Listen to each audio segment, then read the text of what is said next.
The phone pierced the silence at 2:14 a.m., dragging Danny Brooks from the half-sleep he'd fallen into on the couch. All right, let's see what's His going on in workshop here. clothes still Trying to smelled get of this motor thing oil running and brake smoothly here. fluid, the scent so familiar it barely registered anymore. Why? What's going on? The All right, television let's flickered go. on All mute, right, I'm on my way. casting blue shadows across the cramped living room of the apartment he shared with Maya. I'm right here. We 14 good. hours at Brooks Auto Repair had left him too exhausted to make it to bed, too wired to sleep properly. The beer beside him had gone warm, barely touched. His first thought was Maya. She was sleeping at her friend Kayla's house 3 blocks away, but the hour meant something was wrong. His hand shot out for the phone, heart already hammering against his ribs. The number on the screen wasn't familiar. He answered anyway, the way any single father would answer an unknown call in the dead of night. The voice that came through was female, breathless, breaking on every syllable. "Please, I need you. Memorial Hospital, room 418. Please come now." Danny sat up, the fog of exhaustion evaporating. "Ma'am, I think you've got the wrong number." A pause, then quieter, more desperate. "David, is that you? Please, I'm scared. I don't want to be alone." Something in those words hit him sideways, a sucker punch to a place he'd thought he'd sealed off 4 years ago. He remembered Sarah in the passenger seat, the drunk driver who'd crossed the center line, the way the officers had told him she'd died instantly, alone, before the ambulance arrived, before he could get there. "I'm not David." His voice came out rougher than he intended.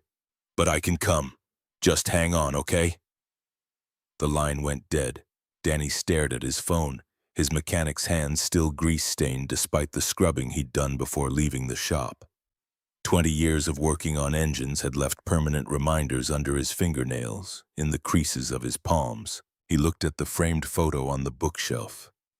Sarah at 32, her smile bright and real, frozen forever before the cancer that never came, before the accident that did. Beside it sat a smaller frame, Maya's 4th-grade picture, gap-toothed and proud, holding a certificate for her science fair project. Everything he did was for that little girl, every late night, every skipped meal, every corner cut in his own life to give her a better one. He grabbed his keys and called Mrs. Peterson, his neighbor, apologizing for the hour while explaining there was an emergency. Could she please go to his apartment and be there in case Maya came home early? The older woman agreed without hesitation, bless her, asking no questions he couldn't answer. The drive to Memorial Hospital took 23 minutes through empty Portland streets. Danny's truck, a 12-year-old Ford that announced his profession with every rattle and squeak, felt out of place in the visitor's parking garage. The fluorescent lights made everything look sickly, drained of color.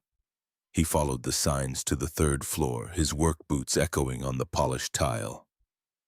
Room 418 had its door half open. He knocked softly, then pushed it wider, uncertainty flooding through him.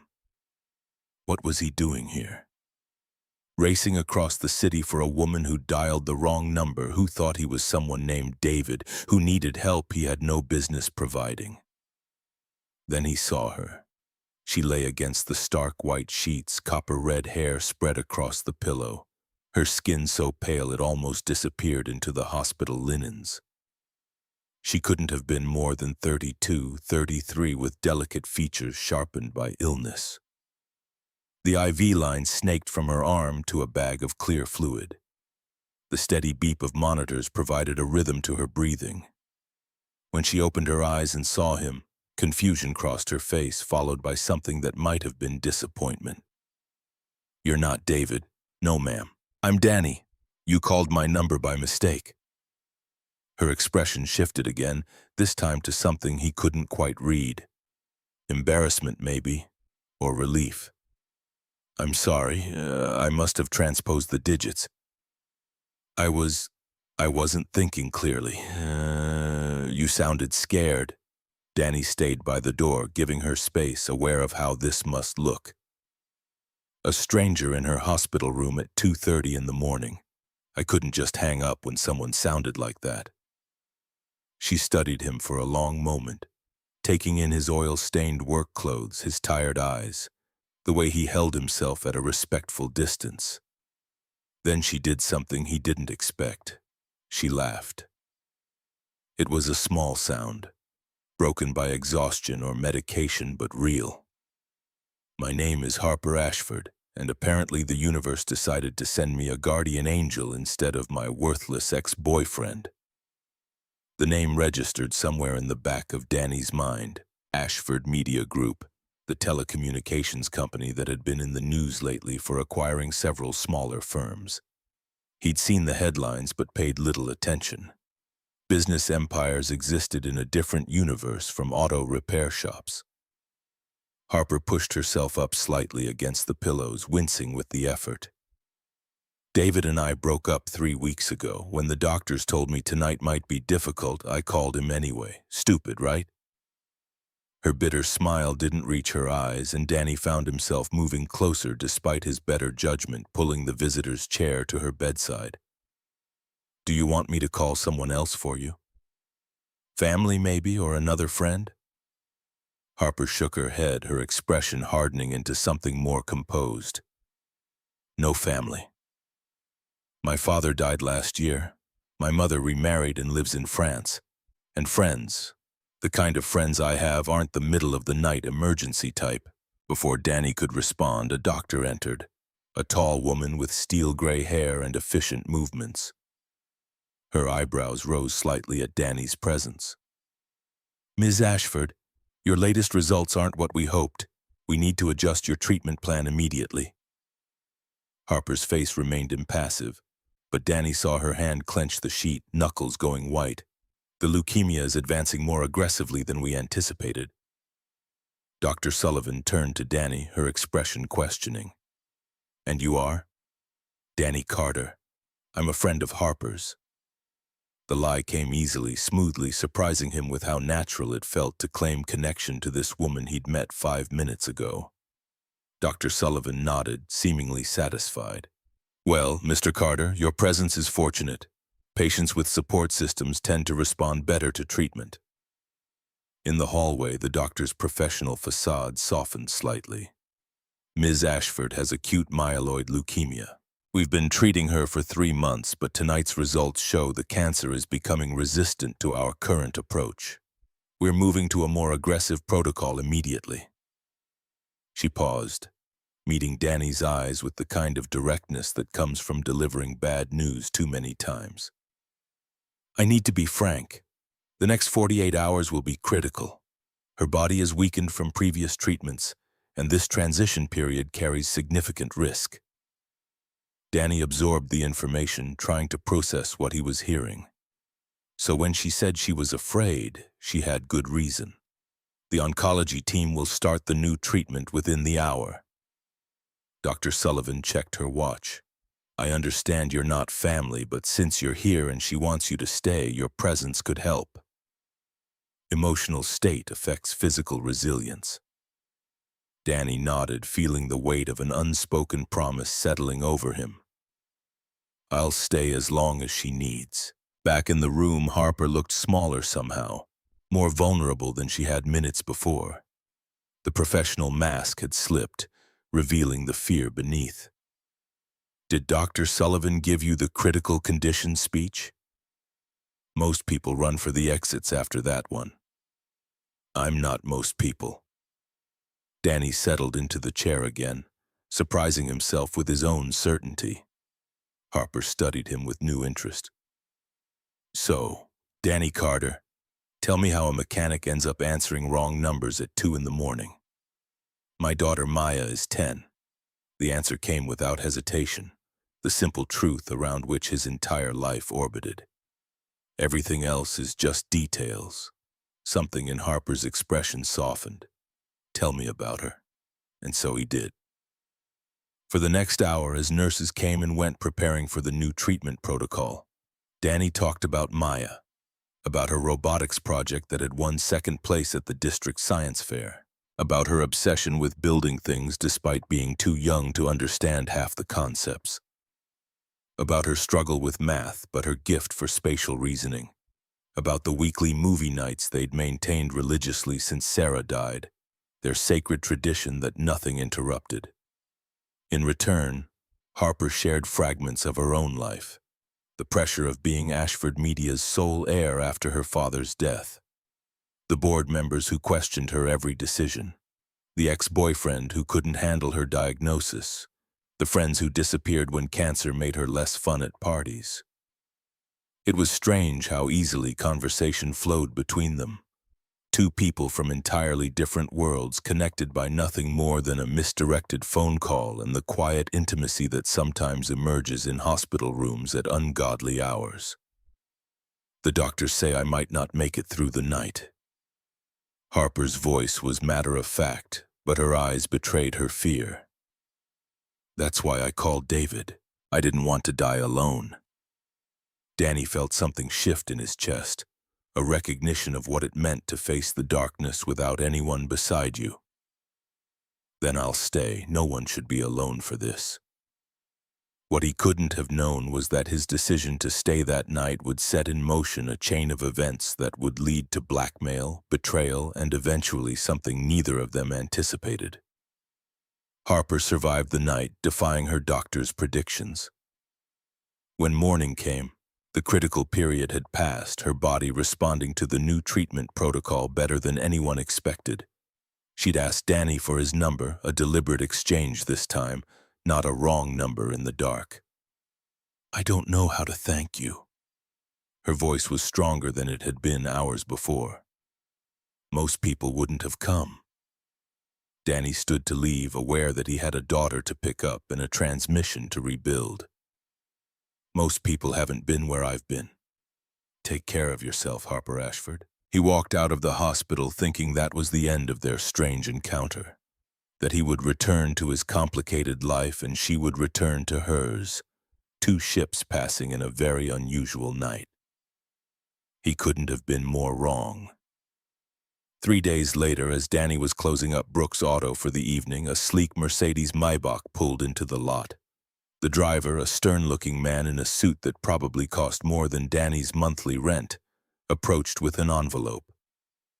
Ms. Ashford requests your presence at her home tomorrow evening at 7 p.m. The address is enclosed. Danny had almost declined. His life was complicated enough without getting involved with a billionaire heiress with health problems.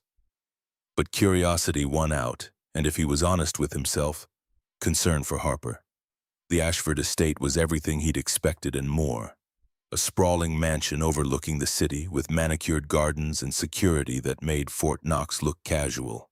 Danny felt wildly out of place in his clean but worn jeans and button-up shirt, as a housekeeper led him through marble hallways to a sunroom where Harper waited. She looked better than she had in the hospital. Some color returned to her cheeks, though still fragile. She smiled when she saw him, a genuine smile that reached her eyes. Danny Carter, you actually came. You said it was important. He remained standing, too aware of how out of place he was in this environment. Harper gestured for him to sit. I have a proposition for you. One that might sound crazy, but I hope you'll hear me out. What Harper proposed was indeed crazy. She explained that her rare form of leukemia was treatable but would require months of aggressive therapy. Her prognosis was uncertain. What was certain was that her board of directors was using her illness as an excuse to try to wrest control of her company. They think I'm weak. Anger flashed in Harper's eyes. They think they can push me out while I'm vulnerable. I need to show them I'm not alone, that I have support, that I'm still capable. Danny felt the pieces clicking together before she said it. What does that have to do with me? I need someone I can trust, someone who showed up for me when they had absolutely nothing to gain. Harper leaned forward, intensity radiating from her slight frame. I want to hire you, Danny, to be my companion, for lack of a better word, to accompany me to treatments, to business meetings, to be seen with me in public, to help create the image that I'm not fighting this battle alone. Danny laughed, thinking it was a joke. You want to hire me to be your fake boyfriend? That's insane. I'm a mechanic with grease under my fingernails and a kid at home. I don't belong in your world. That's exactly why it's perfect. Harper's voice was calm, persuasive. You have no connections to my industry, no ulterior motives, and I'll pay you well. $1.5 million for 6 months of your time. Enough to secure your daughter's future, to give her opportunities you've only dreamed of. The mention of Maya stopped his laughter cold. Harper had done her homework, it seemed, and she'd known exactly which button to push. 1.5 million would change everything. MIT for Maya, no student loans, a better apartment, maybe even a house in a neighborhood with good schools, the chance to expand Brooks Auto, hire another mechanic, maybe take a day off once in a while. But at what cost? I'm offering you the chance to change your life, Danny.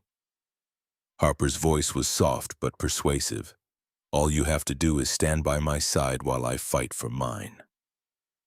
Danny left the mansion that night without giving Harper an answer. His mind reeled with the implications. The money would change everything for him and Maya, but what would it cost? Lying to the world, pretending to be something he wasn't, entering a world he knew nothing about. He drove aimlessly through Portland, finally stopping at the cemetery where Sarah was buried. The modest headstone was illuminated only by moonlight as Danny stood before it, hands shoved in his pockets. What would you tell me to do? He whispered to the night air, to the memory of the woman who'd been his moral compass for 12 years. Sarah had always been pragmatic but principled. Would she understand the position he was in? Would she approve of such a deception, even for Maya's sake? Danny remembered the early days after Sarah's death, how he'd struggled to keep their world from falling apart while grieving himself. The times he'd had to choose between paying for Maya's after-school robotics club or the electricity bill. The constant fear that one major repair or medical emergency would plunge them into debt they couldn't escape. 1.5 million. Financial security. Maya's future guaranteed. But what lesson would he be teaching his daughter? That deception was acceptable if the price was right? That principles were luxuries only the wealthy could afford? He tossed and turned all night, and in the morning he found Maya sitting at their small kitchen table, carefully mending a tear in her backpack with black electrical tape. The sight hit him like a physical blow. His daughter, learning at 10 years old to make do, to repair rather than replace, to accept limitations he desperately wanted to lift from her shoulders. When she looked up and smiled at him, that gap-toothed sunshine smile so like her mother's, Danny made his decision. He called the number Harper had given him. The words felt strange in his mouth, part surrender, part leap of faith. I'll do it. Relief was evident in Harper's voice. But I have conditions. Maya comes first always, and I won't lie to her about what this is. Agreed. When can you start? I need to give notice at work, find someone to manage the shop. 2 weeks, make it 1. Harper's tone shifted to something more commanding, the voice of someone accustomed to having her orders followed. I'll compensate you for any losses. My first round of treatment starts next Monday, and I want you there. Just like that, Danny Carter, single father and mechanic, stepped into the glittering, cutthroat world of Harper Ashford. The next week passed in a blur of preparations. Danny approached Tony, his most experienced mechanic, about managing Brooks Auto. The explanation he gave was partial truth. He'd been offered a consulting position with a large company, advising on their fleet maintenance. Tony was surprised but pleased at the promotion and raise. The conversation with Maya was more challenging. Sitting at Mario's Pizzeria, their favorite spot, Danny carefully explained that he would be working closely with Harper Ashford for the next 6 months, helping her while she underwent cancer treatment. So you're going to be her nurse? Maya asked, pepperoni pizza halfway to her mouth. Not exactly. More like her friend, someone to drive her to appointments, to help her at work meetings when she's not feeling well. Danny chose his words carefully, treading the line between truth and deception. And because we'll be spending a lot of time together, people might think we're dating. Maya's eyebrows shot up, her expression suddenly alert. Are you dating her? Is she going to be my new mom? No, sweetheart, it's not like that. Danny reached across the table to take her hand. She's just someone who needs help right now, and I'm in a position to give it. But this job is going to pay very well. Enough that we can move somewhere nicer, save for your college, maybe even take that trip to Kennedy Space Center we've talked about. Maya studied him with the unnervingly perceptive gaze she sometimes got, so like Sarah's it almost hurt. But if you're pretending to date her, isn't that lying? The question pierced Danny right to his core. Yes, it is in a way. He couldn't expect Maya to maintain integrity he himself was abandoning. But sometimes life is complicated, and there's a difference between a lie that hurts people and one that helps someone in need. Maya considered this, head tilted to one side. Like when I told Mrs. Peterson I loved the sweater she knitted me for Christmas even though it's itchy and has puppies all over it.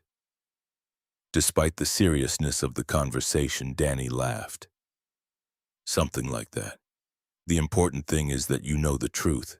You and me, we don't lie to each other ever. That's our rule. Maya nodded solemnly, then immediately brightened. So if we're moving, can I have a room with a window seat? And can we paint it purple, and can I get a dog? You always said we couldn't have a dog because our apartment's too small. One thing at a time, kiddo. Danny ruffled her hair, relief washing through him. Let me start this job first, okay? That first Monday had been Danny's initiation into Harper's world. He arrived at the Ashford estate dressed in the new clothes Harper's assistant had sent over. Designer jeans and a cashmere sweater that felt foreign against his skin. Too soft, too luxurious for a man who wore cotton and denim. Harper was waiting in the foyer, dressed simply but expensively in slim black pants and a cream-colored blouse. A silk scarf was wrapped elegantly around her head, concealing the hair loss Danny knew was a side effect of chemotherapy. Ready for your first day as arm candy? Her smile didn't quite reach her eyes, betraying the tension beneath her light tone. As ready as I'll ever be. He offered his arm with exaggerated formality, earning a genuine laugh from Harper. The treatment room at the private oncology center was nothing like the hospital where Danny had first met Harper. Plush recliners instead of hospital beds, soft lighting instead of fluorescent glare, fresh flowers on side tables. But the medical equipment was the same. IV stands, monitors, nurses in scrubs moving efficiently between patients. Danny had been unprepared for the reality of what Harper was facing. She'd been so composed, so in control during their meetings that he'd almost forgotten she was seriously ill. But watching the nurses hook her up to IVs, seeing the grimace of pain she tried to hide as the chemicals entered her system, made it all too real.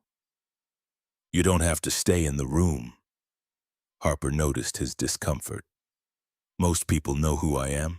Just being seen in the waiting room would be enough. But Danny shook his head, pulling a chair closer to her recliner. I'm not here just for show.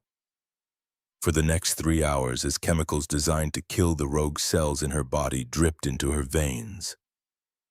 Harper talked about her father's legacy, the telecommunications empire he'd built from nothing, her own vision for its future.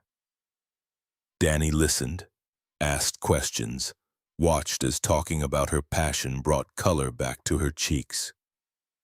When the treatment was over and Harper was too weak to walk steadily, he helped her to the car without being asked, his arm strong around her waist. The paparazzi had been waiting, of course. Harper had made sure of that. The photos hit the tabloids the next day. Harper being supported by a mysterious man, his dark skin a stark contrast to her pale complexion. The headlines screamed about new love amid health crisis, speculation running wild about the handsome stranger. Well, that worked. Harper's voice was dry the next day when Danny arrived at the mansion. She was curled up on a sofa, looking exhausted but satisfied as she scrolled through news on her tablet. Danny caught glimpses of their photos. Harper looking fragile but determined, his own face captured in profile, expression serious as he helped her to the car. "Is that all that matters to you? The publicity?" The question came out sharper than he intended. After witnessing her physical suffering yesterday, the calculated nature of their arrangement felt suddenly hollow. Harper looked up, her expression unreadable. "Right now, yes." She gestured to the tablet where an email was displayed. "My board meeting is in 2 hours, and these photos just strengthened my position considerably. They can't paint me as weak and isolated when I have a strong, devoted man by my side." "I'm not devoted. I'm paid." The reminder felt necessary, a line drawn in sand that was already starting to blur. Something flickered in Harper's eyes then. Hurt perhaps, or just fatigue. "Of course, I didn't mean to imply otherwise." Her voice cooled, became professional again. "Now, if you'll excuse me, I need to prepare for the meeting. Elena will show you to the study where you can wait." Elena Garcia, Harper's personal assistant, led Danny to an oak-paneled room lined with books. As she turned to leave, Danny caught her arm gently. "Can I ask you something? How long have you worked for Harper?" Elena studied him with calculating eyes, clearly measuring what to share with the hired boyfriend. 5 years. I started as an intern at Ashford Media during college. Harper recruited me to her personal staff after graduation. So you know her well. Better than most." Elena's expression softened slightly. "She's not just what you see in business meetings. She cares about people, about doing the right thing. It's why the board gives her such a hard time. She refuses to sacrifice ethics for profit margins." Danny absorbed this information, trying to reconcile it with the calculating woman who'd orchestrated their public debut for maximum publicity impact. "If you know her so well, tell me about Richard Cole. Harper mentions him like he's her nemesis." Elena's expression darkened. Cole was her father's right-hand man for 30 years. He expected to take over as CEO when William Ashford died, but William left controlling interest to Harper. Cole has never forgiven her, especially because she's implementing changes her father would have opposed. And now with her illness. Danny trailed off, understanding dawning. He's using it to try to push her out. Elena checked her watch. The car will leave for Ashford Tower in 40 minutes. Harper will want you dressed appropriately. I've put some options in the guest room. The options turned out to be 3 designer suits that probably cost more than Danny's annual income. A tailor was waiting to make quick adjustments, ensuring Danny would look the part of a billionaire's boyfriend rather than a mechanic playing dress-up. By the time they arrived at Ashford Tower, a gleaming spire of glass and steel in downtown Portland, Danny felt like an actor stepping onto a stage. The suit fit perfectly but felt like a costume. The haircut Elena had insisted on was too precise for a man who usually just ran his fingers through his hair. Even his hands felt wrong, a manicurist having removed the ingrained engine grease that no amount of scrubbing ever quite eliminated. Harper, by contrast, had transformed into her public self with apparent ease. Despite the morning's grueling treatment, she strode into the building with confidence, her silk scarf replaced by a stylish wig so natural Danny would never have guessed if he hadn't known. Her makeup concealed the pallor of illness, and her tailored suit projected authority. The boardroom was intimidating, a vast table of polished mahogany surrounded by men in expensive suits, their expressions ranging from curious to openly hostile. As Harper introduced Danny as her partner, she offered no explanation, no details, simply presenting him as a fact to be accepted. "As you can see, gentlemen, I am perfectly capable of continuing my duties as CEO." Harper's voice was steel beneath silk. "My personal life is flourishing, my treatment is progressing well, and my vision for this company remains clear. Any further attempts to question my competence will be seen for what they are: Opportunistic power grabs. The men around the table exchanged glances, then a silver-haired man with cold eyes spoke, his voice dripping with disdain. "And your friend, Mr. Carter?" Richard Cole's tone made the word friend sound like an insult. "What exactly is his role in all this? What's your background?" Before Harper could answer, Danny leaned forward slightly, meeting Cole's gaze steadily. "I'm here to support Harper in whatever way she needs. Some might call that love. Others might call it basic human decency. Either way, I'm not going anywhere." The room fell silent. Harper's hand found his under the table, squeezing briefly in what might have been gratitude or warning. Danny squeezed back, a silent promise that he was committed to their charade, at least for now. After the meeting, as they walked to the car, Harper finally spoke. "That was unexpected. Thank you. Don't thank me." I just didn't like his tone. Danny was surprised by his own protectiveness toward this woman who was paying him to play a role. "Those guys are sharks." "Yes, they are." Harper looked troubled. "And you just jumped into the tank with them." "Be careful, Danny. These people play for keeps." He would soon learn just how right she was. 2 weeks later, as Danny was picking Maya up from Jefferson Middle School, a black Mercedes sedan pulled into the parking lot, stopping directly behind his truck. Danny handed Maya the keys, instinct warning him before he'd even seen who emerged from the luxury vehicle. "Wait in the truck, sweetheart." Once Maya was safely inside, Danny turned to face Richard Cole. The older man approached with the confident stride of someone accustomed to intimidating others, his Armani suit immaculate, his silver hair perfectly styled. "Mr. Carter, a word, please. What do you want?" "I want to understand your arrangement with Harper Ashford." Cole's smile never reached his cold eyes. "It seems unusual for a woman of her standing to suddenly become involved with someone like you." "Someone like me." Danny kept his voice level despite the insult. A mechanic, a single father from the wrong side of town, not exactly Harper's usual type. "Precisely." Cole's smile thinned. "I've been on the Ashford board for 30 years. I knew William Ashford better than his own daughter did. And I know when something doesn't add up." Danny felt his pulse quicken but maintained his composure. "I don't think Harper's personal life is any of your business, Mr. Cole. Everything about Ashford Media is my business." Cole stepped closer, his voice dropping to something dangerous. "How much is she paying you, Carter? To pretend to be her boyfriend while she fights this illness?" Danny's blood ran cold, but he kept his expression neutral. "You're way off base." "Am I?" Cole's eyes glittered with malice. 1.5 million for 6 months, wasn't it? That's quite a sum for a man in your position. Enough to change your life. Enough, perhaps, to make you do things you normally wouldn't.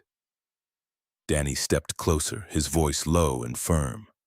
"Stay away from me and my daughter, and stay away from Harper." Cole merely chuckled. "Or what? You'll tell Harper I'm threatening you? She already knows I'm her enemy." "No, I think I'll make you a counteroffer, $4 million to walk away from Harper now. To tell the press it was all a sham. Imagine what that would do to her credibility with the board, with her shareholders." The sum hit Danny like a physical blow. 4 million. Maya's entire future secured ×2. A life without financial worry, without constantly choosing between necessities. For a moment, just a moment, he considered it. Not the betrayal of Harper, but the escape from this charade, this world he didn't belong in.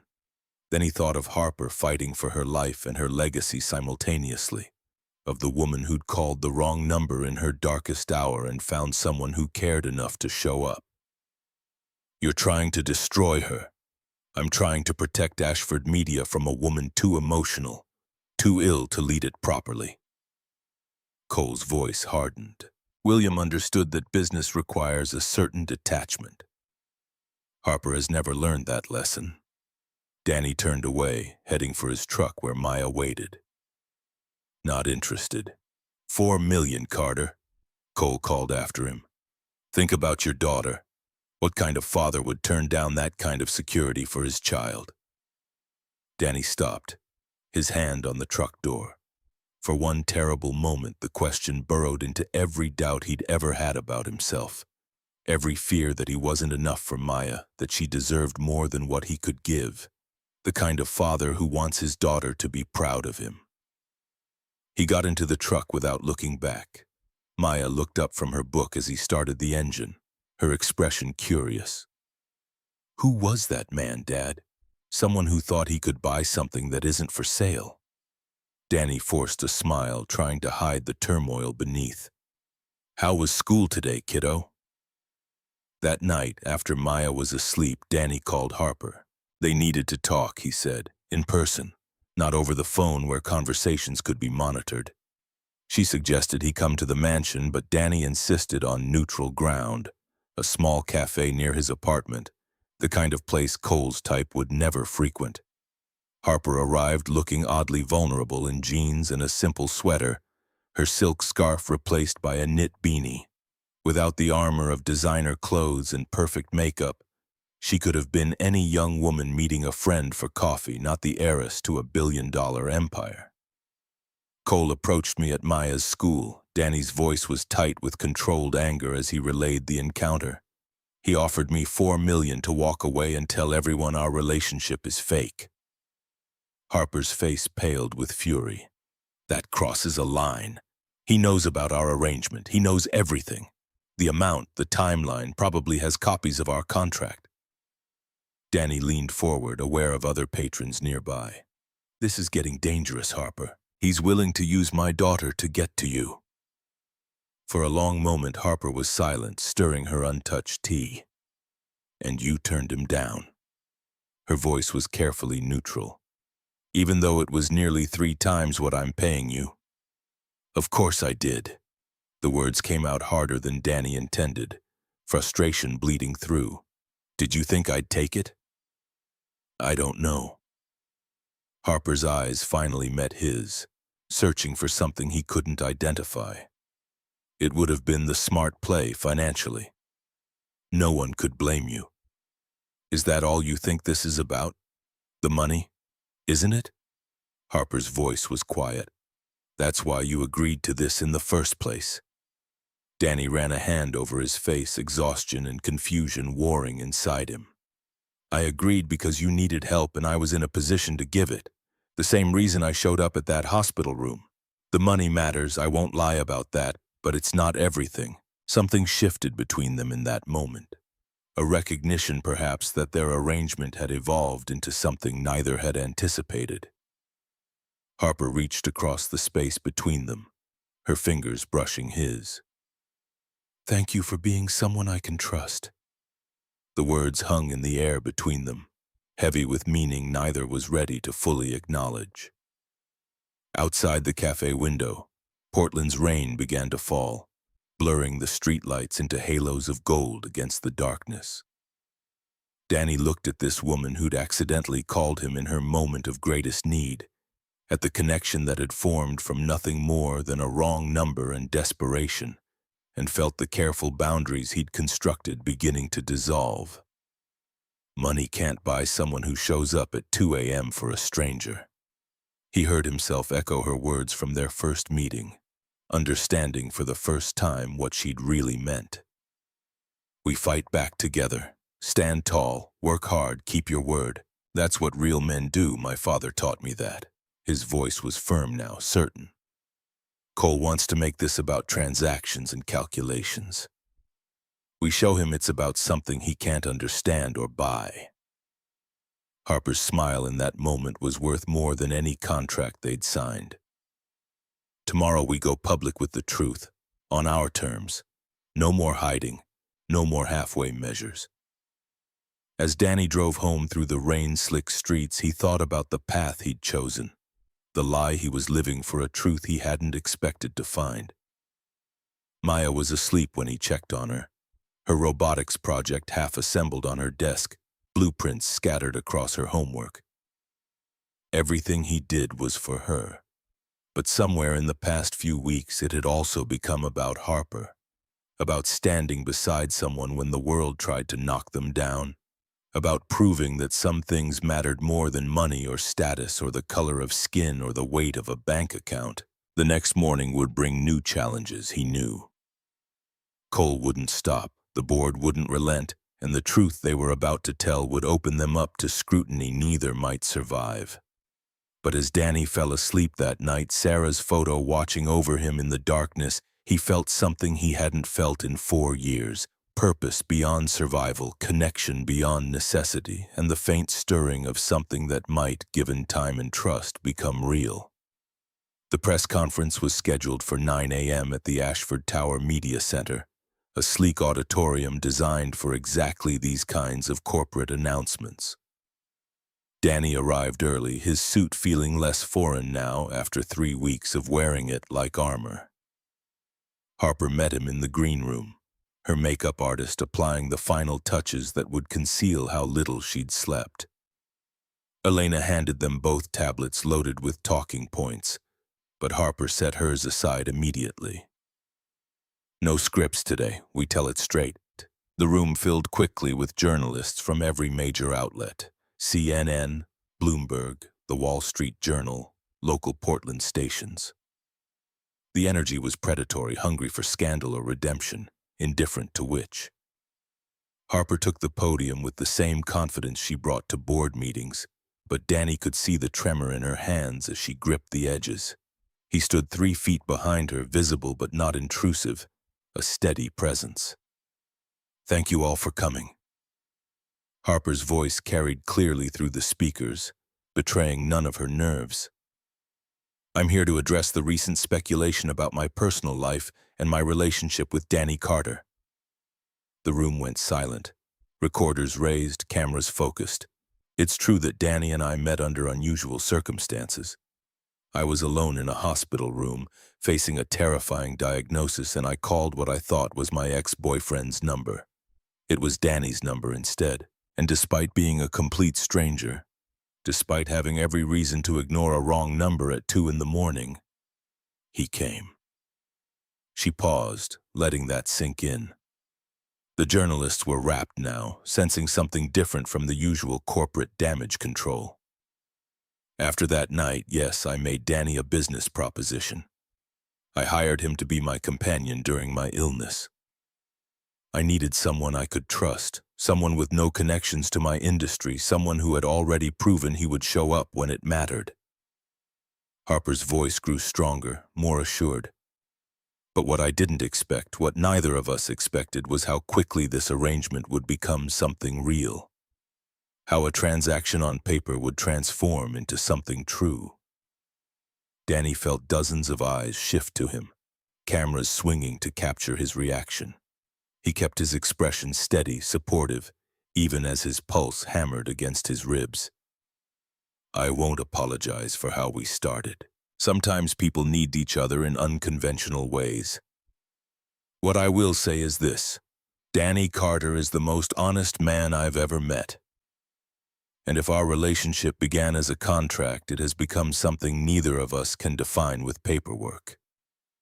Danny stepped forward then, unscripted, placing a hand on Harper's shoulder. The cameras went wild, flashes creating a strobe effect. The money was never the point.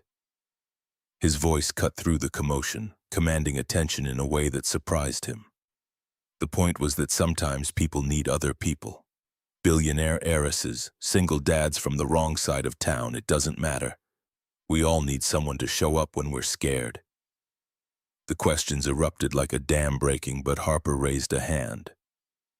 That's all we have to say. Our personal relationship is just that, personal. What matters is that Ashford Media continues to thrive, continues to innovate, and continues to serve our customers. Thank you.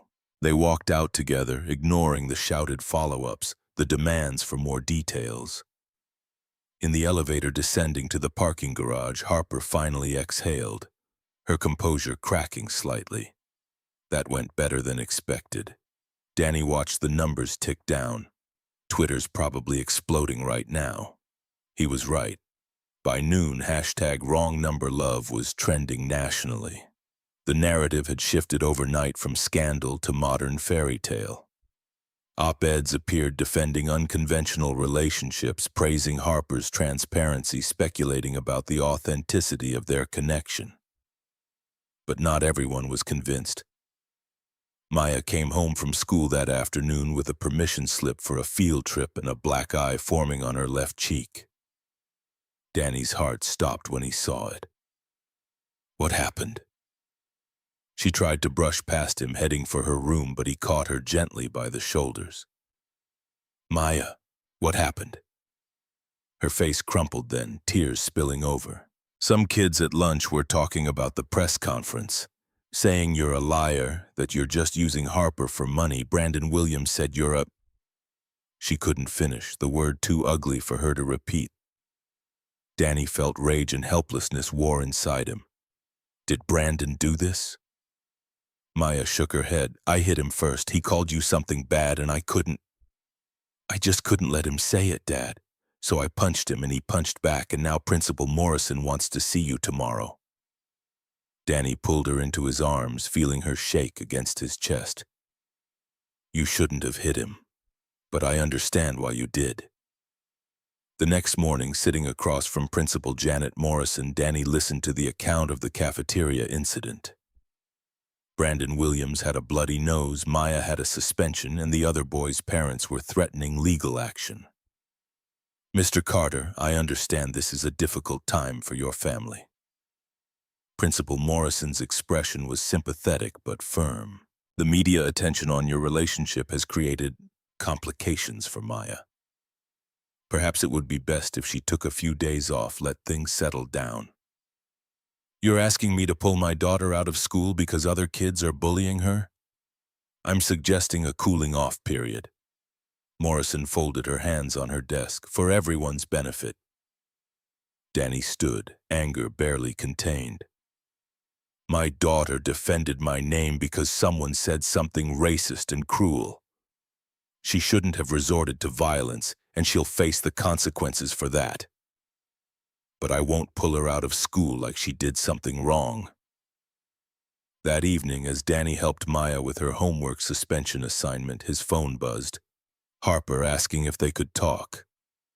He drove to the mansion after Maya was asleep, leaving her with Mrs. Peterson. Harper was waiting in her study, papers spread across the mahogany desk. Her face was drawn, exhausted in a way that went beyond physical illness. Cole's making his move.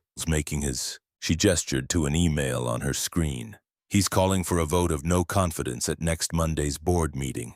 He has the medical documentation to support his case. Danny scanned the documents she showed him. Reports from her doctors, notes from meetings where she'd been visibly fatigued, photographs of her leaving chemotherapy looking weak, all presented clinically, objectively, damning. He's been documenting every moment I've struggled. Harper's voice was hollow, building his case while pretending to support me. We knew he would. Danny kept his voice calm, trying to be the steady presence she needed. What's our counter strategy? Harper looked at him with something like desperation. I don't know if I have one. Everything he's saying is true, Danny. I am exhausted. The treatments are brutal. Last week in the private executive meeting, I couldn't stay awake through the quarterly projections. You had to explain them for me because my brain was too foggy from the medication. Then we make that the strength, not the weakness. Danny moved to sit beside her. You're fighting cancer and still running a multi-billion-dollar company. That's not incompetence, that's extraordinary. But Harper shook her head. That's not how they'll see it. Cole will paint me as a liability, someone whose illness makes her vulnerable to mistakes, and he might be right. The doubt in her voice cut deeper than Danny expected. This wasn't the confident CEO he'd watched command boardrooms, but a woman confronting her own mortality and limitations. You're not giving up. His voice was firmer than he'd intended. Not after everything you fought for. Harper turned to him, eyes searching his face. Why do you care so much? Our contract doesn't require you to go down with a sinking ship. Because this stopped being about the contract weeks ago. The admission came easier than Danny expected. The truth he'd been avoiding finally spoken aloud. Because you matter to me, Harper. Not as an employer, not as some business arrangement. You matter. The silence that followed stretched taut with unspoken implications. Then Harper did something that shifted everything between them. She kissed him. Not the practiced kiss of a public appearance, but something raw and real and desperate. Danny responded without thinking, his hands finding her face, aware of how fragile she felt beneath his touch. When they separated, both breathing hard, Harper's eyes were bright with unshed tears. I need to know if this is still just business to you. Because it's not to me anymore, not for a long time. Danny struggled to find words for the confusion of emotions coursing through him. I don't know what this is. All I know is I stopped counting days until our contract ends. Started dreading the moment I won't have a reason to walk through your door. Harper's smile was luminous despite the shadows under her eyes. Then let's give ourselves a better reason. What followed was 3 days at a cabin in the Shenandoah Mountains, a deliberate escape from Portland's pressure cooker.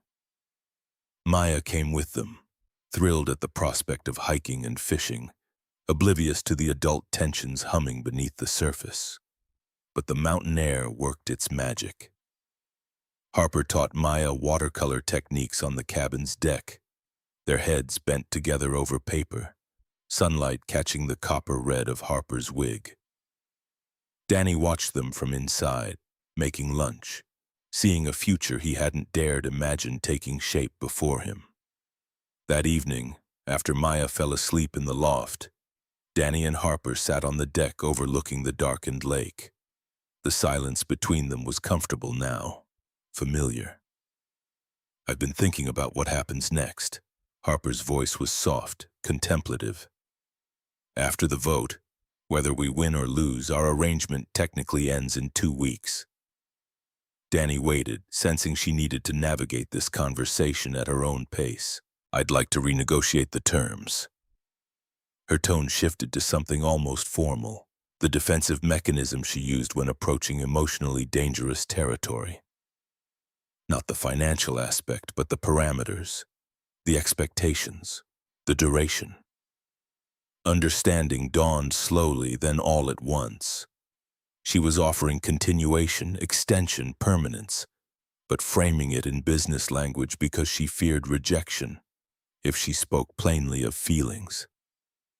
I've never been good at this. Harper's admission broke the lengthening slants. Vulnerability, asking for what I want personally rather than professionally. But I need to know if what's growing between us is something you want to explore beyond our original agreement. Without the financial component, without the pretense. Just us, whatever that might look like. Danny reached across the space between them, taking her hand. That's what I want too. His voice emerged rougher than intended, honesty stripping away his usual composure. I stopped playing a role months ago, Harper. I'm just not sure when. Relief transformed her features, years of tension momentarily lifting. So what do we do now? We focus on Monday first. Danny squeezed her hand gently. We deal with Cole and the board, then we figure out the rest one day at a time. No contracts, no arrangements, just 2 people finding their way forward together. Back in Portland, the pressure intensified. Tyler Morrison, Harper's ex-boyfriend, appeared at the oncology center during her treatment Thursday morning. Danny was with her when Tyler walked in, his lawyer's suit impeccable, his expression carefully arranged into concern. Harper, I saw the Chronicle piece. I wanted to apologize in person. His voice carried just enough to be overheard by nearby patients and staff. I should never have spoken to the press about our relationship. I was hurt, angry about how things ended between us. But seeing you now, knowing what you're going through, I realize how petty I was being. Danny felt Harper tense beside him, her IV line trembling slightly as her muscles contracted. "This isn't the place, Tyler." Danny's voice remained conversational but carried an edge of steel. "Harper has treatment in 10 minutes. Whatever you need to say can wait. I'm not here to cause trouble." Tyler raised his hands in a gesture of innocence that felt practiced. "I just wanted Harper to know I still care, that I'm here if she needs me, that I made a mistake walking away when things got difficult. She doesn't need you." Danny's response was immediate, definitive. "She has everything she needs." The standoff continued until Dr. Sullivan appeared, clipboard in hand, to escort Harper to her treatment room. Tyler retreated, but not before ensuring several onlookers had witnessed his performance. By evening, social media was buzzing again. Photos of Tyler at the oncology center, speculation about a love triangle, think pieces about forgiveness and second chances. Harper's phone wouldn't stop ringing with calls from board members, investors, and PR consultants. "He's working with Cole." Danny realized it suddenly as they sat in Harper's study reviewing the day's damage. That wasn't a coincidence. Him showing up at your treatment. He knew exactly when your appointment was. Harper closed her eyes, too drained to maintain her usual defenses. "Of course he is. Tyler always aligns himself with whoever has the most power. When I was CEO with my father's backing, he was my devoted boyfriend. When I got sick and Cole started making moves, Tyler jumped ship." The betrayal in her voice was raw, unguarded. Danny moved to sit beside her on the leather sofa, pulling her against his chest. She allowed it, her careful composure finally cracking. "I'm so tired, Danny. Not just physically, though God knows the treatment is brutal, but tired of fighting, of constantly having to prove I'm strong enough, capable enough, worthy enough, tired of people I trusted using my illness as a weapon against me." "Then rest." His arms tightened around her, protective and gentle. "Let me carry some of this for a while." They stayed like that for a long time, Harper's breathing eventually evening out as exhaustion claimed her. Danny thought about the week ahead, the vote that would determine Harper's future, the battles that wouldn't stop even if they won. But he also thought about Maya's question from earlier that week, asked with the blunt curiosity of a 10-year-old, "Do you love Harper, Dad? Like for real?" He hadn't answered her directly then, deflecting with humor and distraction. But sitting here with Harper asleep against him, feeling the rise and fall of her breathing, he knew the truth he'd been avoiding. Yes, he loved her. Somewhere between the hospital room and the board meetings, between the chemotherapy sessions and the press conferences, he'd fallen completely. The realization terrified him. Friday brought a new crisis. Danny arrived at Brooks Auto to find Tony waiting with bad news. The EPA had shown up unannounced, conducting an inspection that found violations Danny knew didn't exist during the legitimate inspection 6 months earlier. "They're saying we improperly disposed of automotive fluids." Tony's frustration was evident, claiming there's contamination in the drainage system. "The fine is $98,000, Danny, and they're threatening to shut us down, pending remediation." Danny examined the citation, recognizing Cole's fingerprints all over it. The timing was too perfect, the accusations too convenient. This was a message Cole could destroy everything Danny had built. When Harper found out, she was furious. "Let me handle this. I can make some calls, use Ashford Media's legal team. This is clearly retaliation." But Danny refused, his pride stinging. "This is my business, my problem. I'll handle it. Why won't you let me help you?" Harper's frustration boiled over. "You have no problem helping me, being there for every treatment, every meeting, every crisis, but the moment I try to reciprocate, you put up this wall. Because I don't need your money or your connections to fix my problems."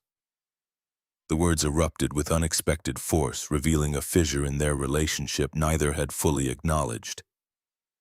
"You don't get it, do you? I had a life before you, Harper. A business I built with my own hands. When this arrangement ends, that business is all I'll have left, and I need to know I can still handle my own problems without a billionaire swooping in to save the day." Harper recoiled as if slapped. When this arrangement ends, the words hung between them, a reminder of the transactional nature of their relationship that both had begun to forget. Her voice turned cool, distant. "Of course. I apologize for overstepping." The tension lingered for days, a new awkwardness emerging between them as both retreated to safer emotional ground. Danny resolved the EPA situation by calling in favors from former customers with connections at City Hall, successfully appealing the violations. It cost him considerable time and political capital, but Brooks Auto remained open. The victory felt hollow when he couldn't share it with Harper. Maya noticed immediately. "What happened between you and Harper? You both act weird now. Like when Kayla's parents were getting divorced and they pretended everything was fine but wouldn't look at each other." "Nothing happened, kiddo. We just had a disagreement about work stuff." Danny attempted a reassuring smile that felt stiff on his face. Maya stabbed at her dinner with unnecessary force. "That's what Kayla's dad said too, grown-up things, and now he lives in Seattle and only sees her on holidays." The comparison unsettled Danny more than he cared to admit. His arrangement with Harper wasn't a marriage breaking apart, it was a business deal with an expiration date. Yet somehow, the thought of returning to life without her felt increasingly like loss rather than liberation. Sunday evening, Harper called. Her voice was formal, professional. "Tomorrow is the vote. I'd like you there, but I'll understand if you prefer to keep your distance given our recent tension. I'll be there." Danny didn't hesitate. "We said we'd face this together." A pause, then quieter. "Thank you." Monday morning arrived with the weight of inevitability. Danny dressed in his best suit, the one Elena had insisted was appropriate for high-stakes board meetings. Maya hugged him extra tight before school, sensing the importance of the day even if she didn't fully understand it. Harper met him in the lobby of Ashford Tower, looking stronger than she had in weeks. The weekend had given her time to rest, to prepare. Her wig was styled perfectly, her makeup flawless, her suit a deep navy that projected authority. "Ready?" Her voice was steady, betraying none of her nerves. "Ready." Danny offered his arm and she took it, their earlier tension set aside in the face of a common enemy. The boardroom on the 40th floor was already full when they arrived.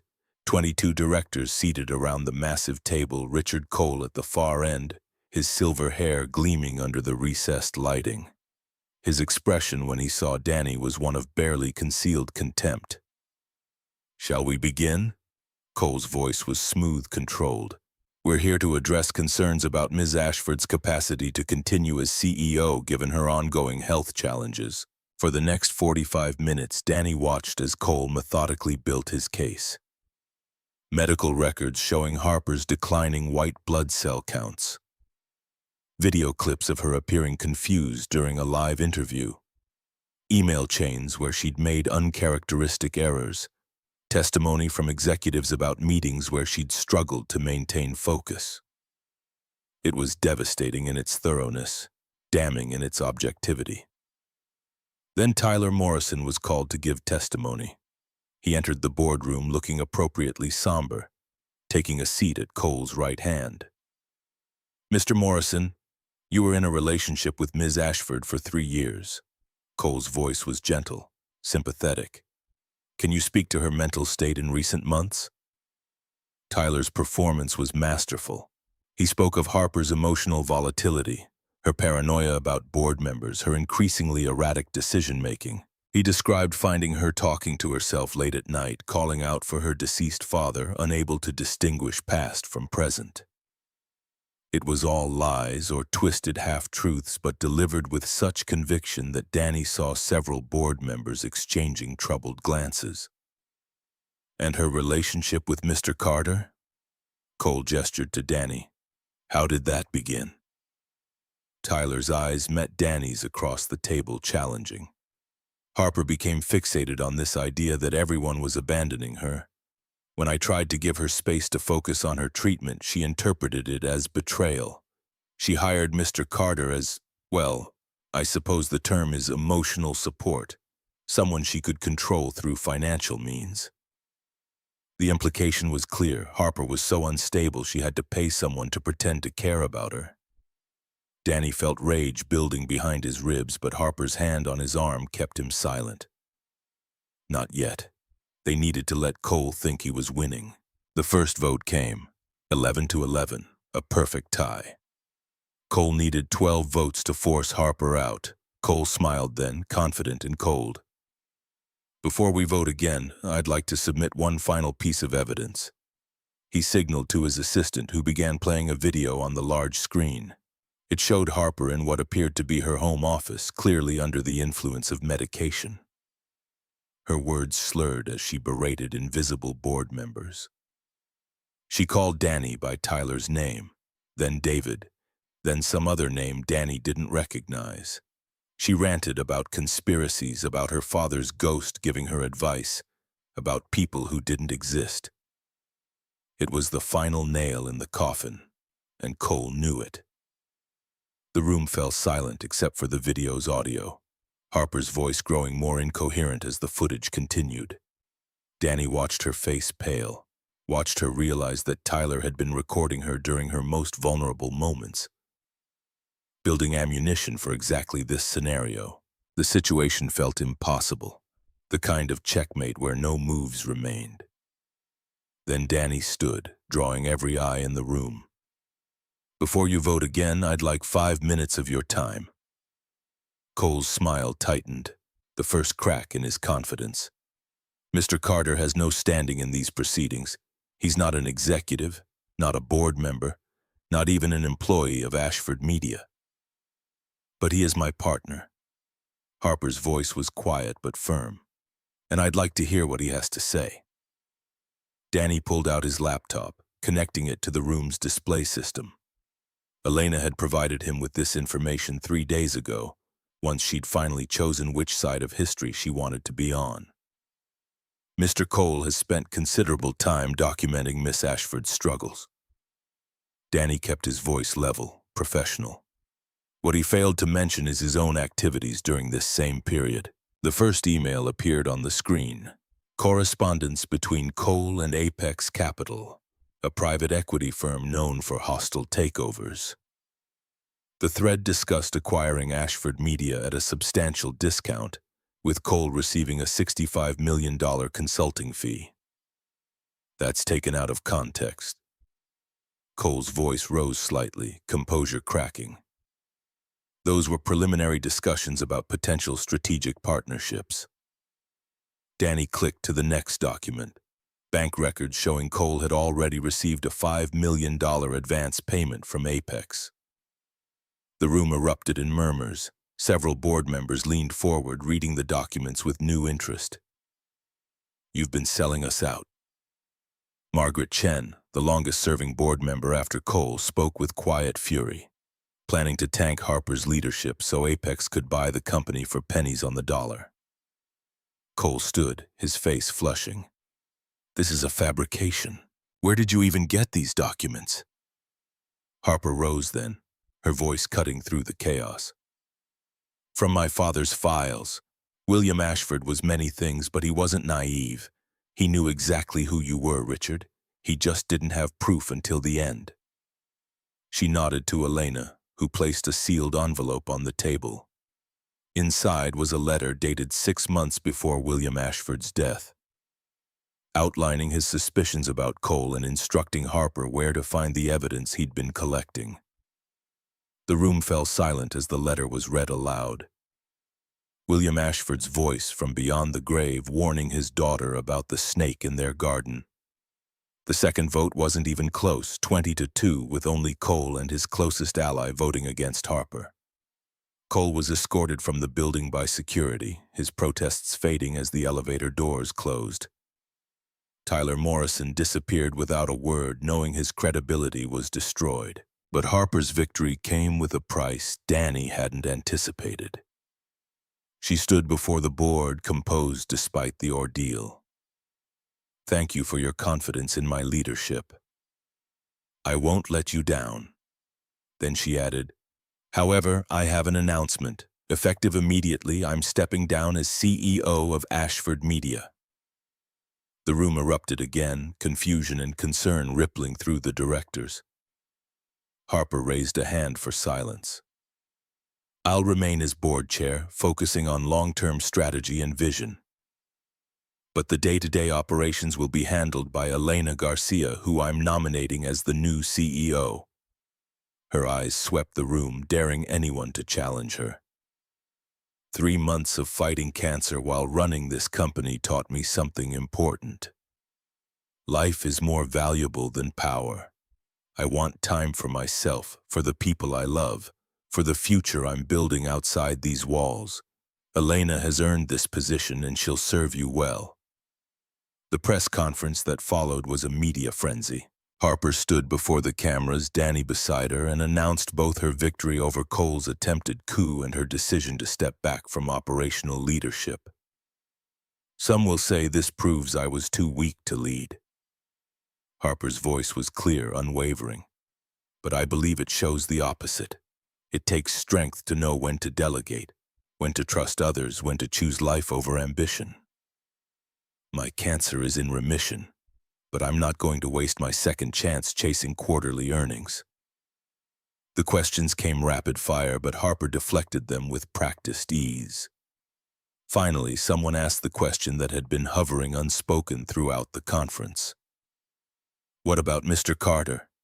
Will your relationship continue now that you're stepping back from full-time leadership?" Harper glanced at Danny, something passing between them that cameras couldn't capture. "That question falls squarely in the personal category, but since it's been the subject of so much speculation." She paused, then spoke directly to him rather than the press. "My relationship with Danny began under unusual circumstances, but it has evolved into something neither of us anticipated. Whatever the future holds for Ashford Media, Danny will be part of my personal future, if he'll have me." The public declaration caught Danny off guard. They'd talked about their feelings in private, acknowledged the shift from arrangement to something real. But Harper had just committed to him in front of rolling cameras, without prior warning or negotiation. The corporate strategist who planned contingencies for contingencies was now improvising their personal future for the world to see. As they left the press conference, Danny pulled Harper aside in the hallway. "That was a hell of a way to renegotiate our terms." Harper looked at him, vulnerability breaking through her public mask. "I know. I should have asked first, but I needed you to know, needed everyone to know, that this isn't about the contract anymore. If you want to walk away, I'll understand. But I had to say it out loud, make it real before I lost my nerve." Danny cupped her face in his hands, conscious of the photographers still lurking nearby but no longer caring. "I'm not walking away. I'm all in, Harper, for whatever comes next." When he kissed her, it wasn't for the cameras or the public image. It was for them, a promise made in full view of a world that had watched their every move since that wrong number in the dark. The days that followed brought a strange normalcy. Harper's reduced schedule allowed for proper rest between treatments. The visible improvement in her energy and color validated her decision to step back from operational leadership. Danny returned to Brooks Auto part-time, finding joy again in the work that had defined him before Harper entered his life. Maya flourished with the stability. Her suspension lifted, her confidence restored. Harper took her to the Portland Museum of Art on a Tuesday afternoon, just the two of them, coming home with sketches and stories that spilled out over dinner.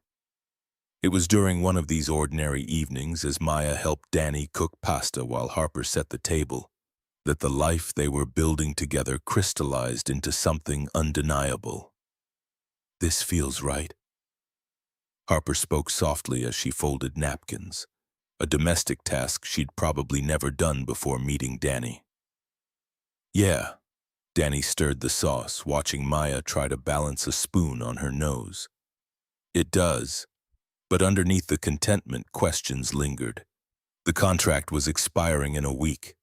The money sat untouched in escrow, a reminder of how they'd started. The future they were building needed a foundation stronger than a business arrangement. That night, after Maya was asleep, Danny and Harper sat in his small living room. The space so different from her mansion that the contrast was almost funny. "I want to talk about the money." Harper's voice was careful, measured. "The escrow account. What we do with it now that things have changed between us." Danny had been dreading this conversation. "Keep it. You earned it. All those months of treatments and meetings and public appearances. Consider it payment for services rendered." Harper flinched at the clinical phrasing. "Is that really how you want to frame what we've become?" "No." Danny ran a hand over his face, frustrated with himself. "But I don't know how else to handle it.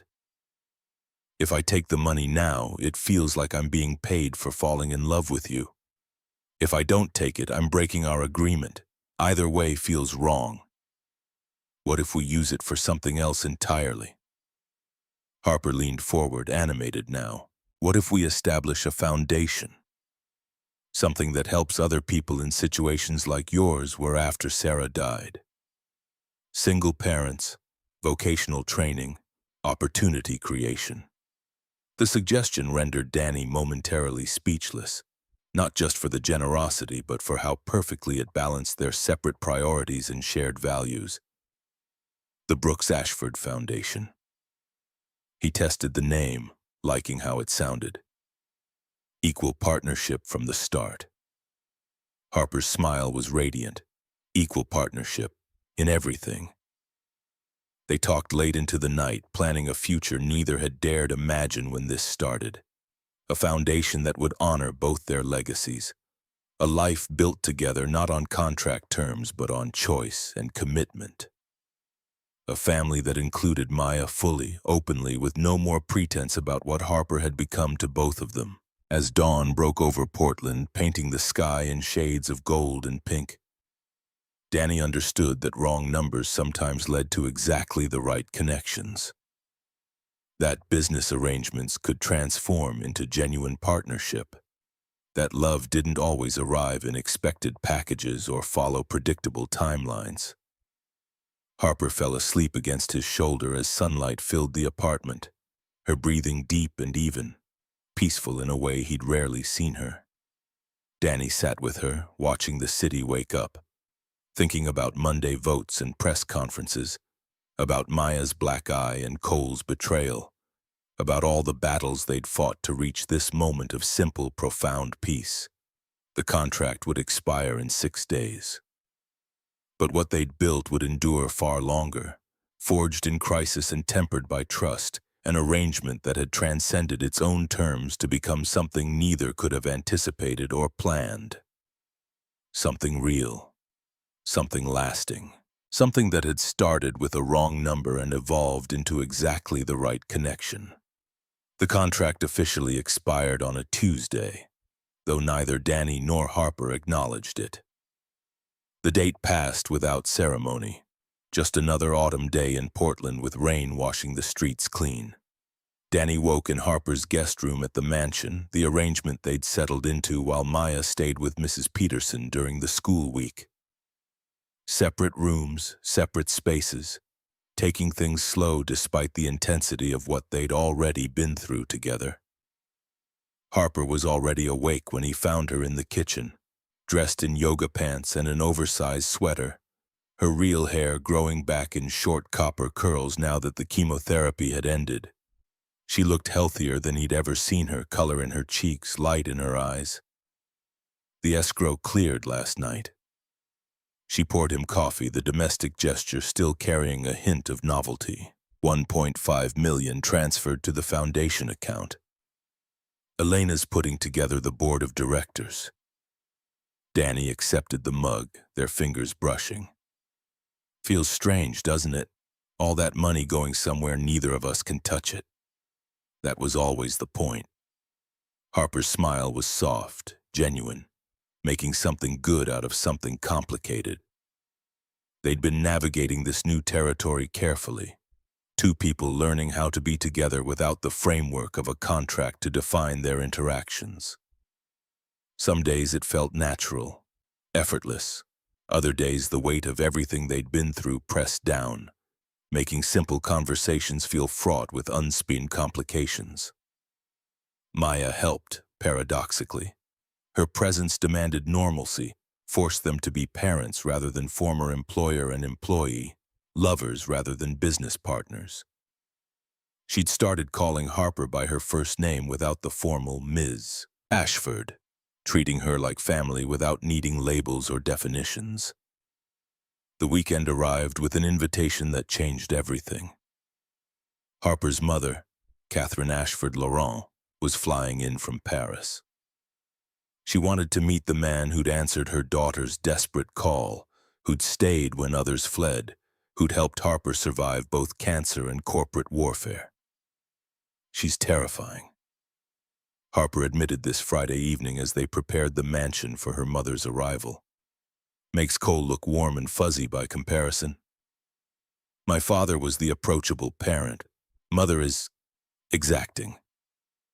Danny adjusted his tie, the formal dinner requiring more polish than he usually mustered.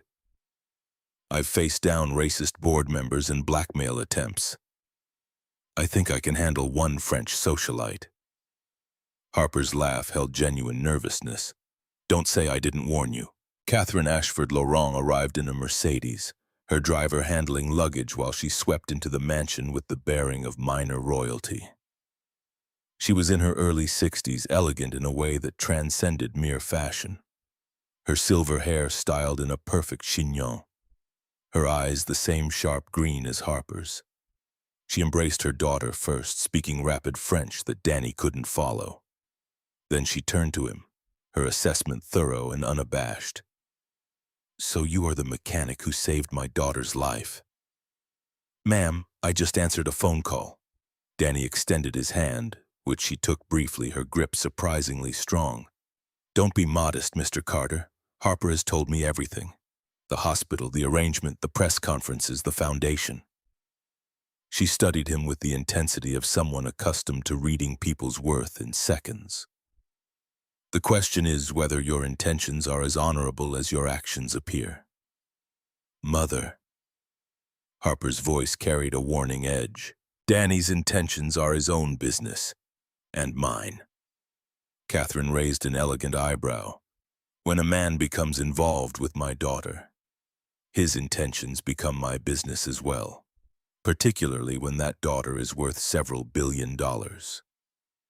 The dinner that followed was an interrogation disguised as polite conversation. Catherine asked pointed questions about Danny's background, his marriage to Sarah, his plans for Maya's education, his thoughts on wealth disparity and racial justice in America. She probed for gold digger tendencies, for hidden agendas, for any crack in the facade that might reveal ulterior motives. Danny answered honestly, refusing to be intimidated.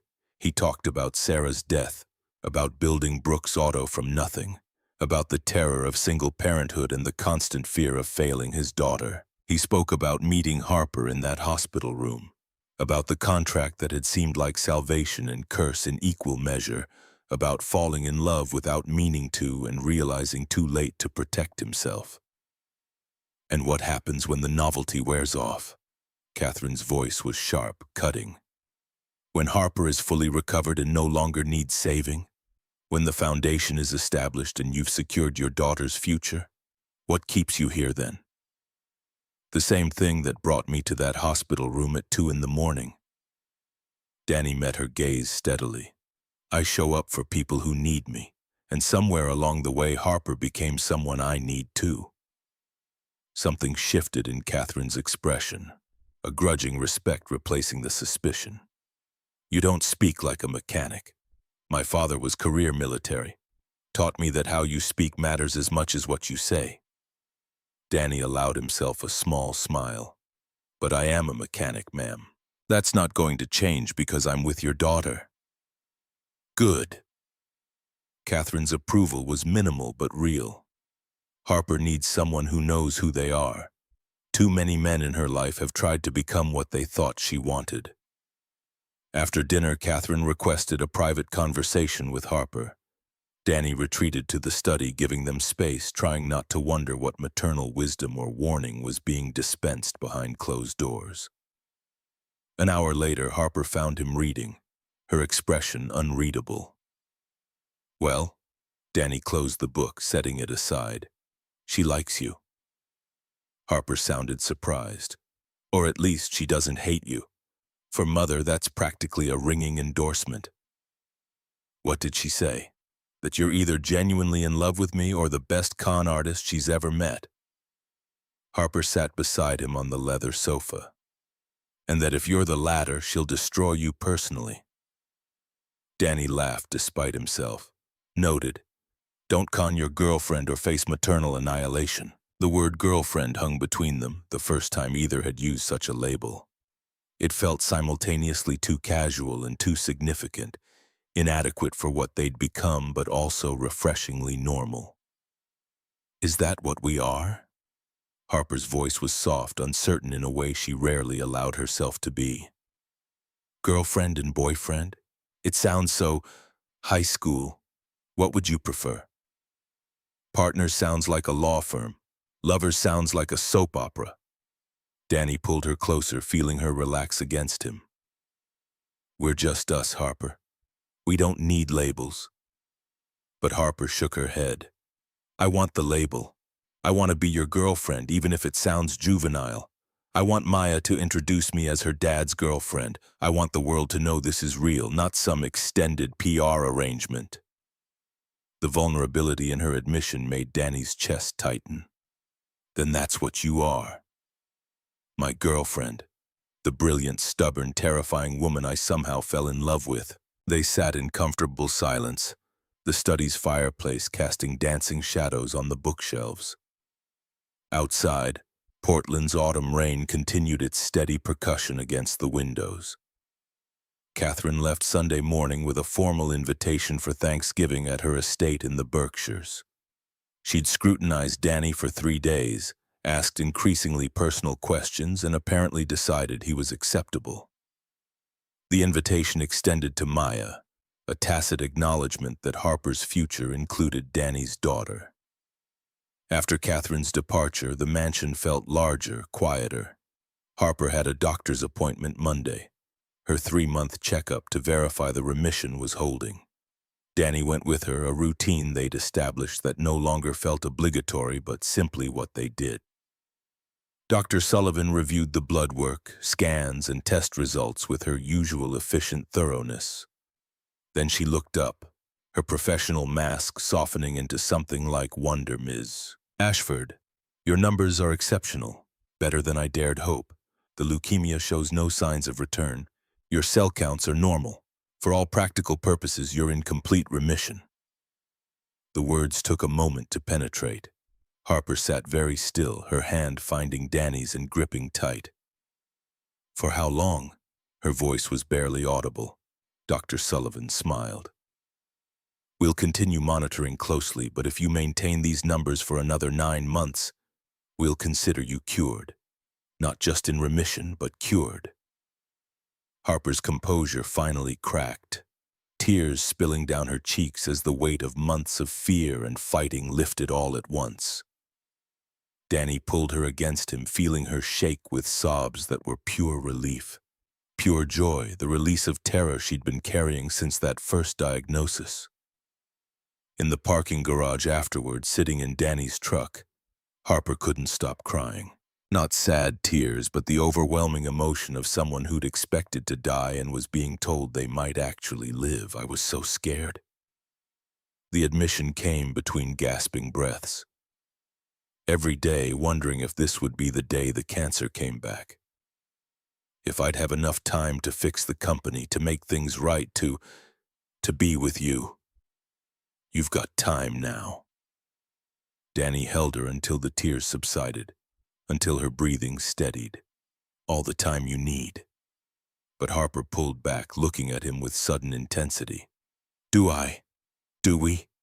We never talked about what happens after the contract, after the remission. We've just been floating in this limbo, not planning anything because we didn't know if there'd be anything to plan for.